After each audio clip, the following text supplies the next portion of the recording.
What's up, Spartan fans? Anthony Romo here with the leader of the Boardman Spartans varsity football team, DJ Dota. Coach, thanks for joining us tonight. Thanks for having me again.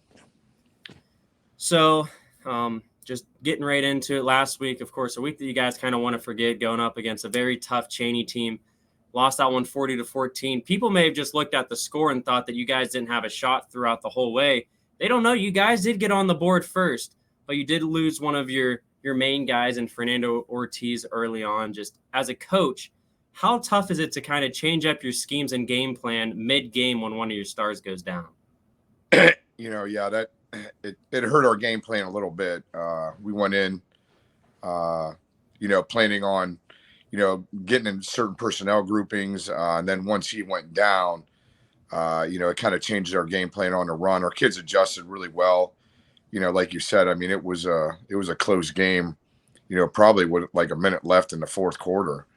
And we had some momentum and we just, we couldn't keep it going. We just kind of, they hit a couple plays on us and it just changed the whole outcome of the game. So, but that's football. That's why you got to show up every week. We talk to our guys every week, the schedule we play. We've got to be able to bring our A game each week or we put ourselves in jeopardy of not winning the football game.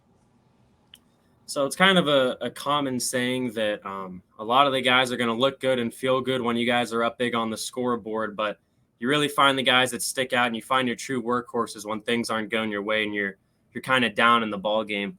Who are some of the guys that stuck out to you that really stuck through it the entire way Friday night and really impressed you on the field? I didn't think anybody really, didn't do so. I mean, I thought we played really well. We just, we had a kick return and then we had like a weird pick six, like just a weird play, an interception. We had a couple missed tackles, and it just changed the whole momentum of the game. I was pretty proud the way our guys just came out and fought. Nobody, I think our seniors have done a great job to this point of understanding what we want to do, what we want to accomplish here, the things they want to start, the way we want to develop this football program. So to this point, we're still in the midst of teaching all the things we want to do and how we want to react to things and how we want to do things and that the process is bigger than anything else. And, I feel really good about that senior class that they've led us to this point. So if we continue on that path of those guys being, great leaders, we're going to be all right.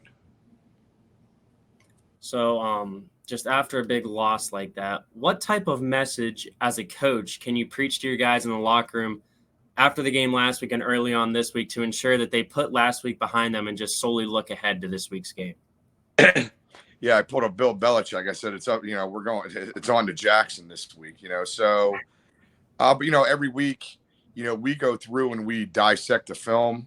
We count mistakes. We have a mistakes chart that we count from penalties, the MAs, the misalignments to, fumbles, turnovers, just things that, snaps, bad snaps. So, we count those things and we know those are the things that we need to make sure that we improve on. We don't, I think I said it last week. We don't do we don't really talk about, that our opponent that much, meaning that we're more focused on the things that we can control. That's us. And that's how we, what we do and how we do it. And we're going to continue to coach that way and preach that way. And, I think our guys understand what we need to do this week, and each week's a new week and it's a new opponent. But there's different things we have to do to win that game to be successful. I think our guys understand the game plan and what we need to do. And we're going to do our best to go out and execute that Friday night. So I think something that could really be big for you guys is that you have another home game this week. Don't have to travel. Get another game in front of your home fans. You guys are facing off with Massillon Jackson this week, a team that also is kind of looking to hit the reset button after a tough loss against a Mayfield team last week, 48-10. Just from looking at film, what kind of threats does Massillon Jackson bring to the table? They have, they have the ability to do, they just had a bad week last week. It was like a weird thing that just, kind of like us, it kind of snowballed on them. They couldn't get out of it and they couldn't overcome it. But, they've got a big quarterback, big wide receivers. They can throw the ball. The 1 week they just had a weird completion record. I think it's just kind of what happened. They want to run the football no matter what they do. Actually, the offensive coordinator there, Coach Balderson, He was the head coach at Marlington when I was at West Branch for a lot of those years. So we know each other. We've gone against each other, and he's the guy that's always want to run the football, power off tackle to Dave play. So, they want to establish that run game. They are big in size, and they got a lot of big guys. Their tight end is 6'5", 240 pounds. So they have big targets they can throw the ball to. And on defense, they fly around and get after it. So, those are all things. Again, though, we're focusing on us and how are we going to execute the plan that we've put together. So, the quarterback's a guy that likes to get out of the pocket. He can throw it from the pocket and out of the pocket. So there's a lot for us to defend. It's a totally different game plan than what we had from a week ago. But again, it's our guys going out and executing the plan we put together. And now with school really kicking into the swing of things, you guys got the first few weeks without the school year.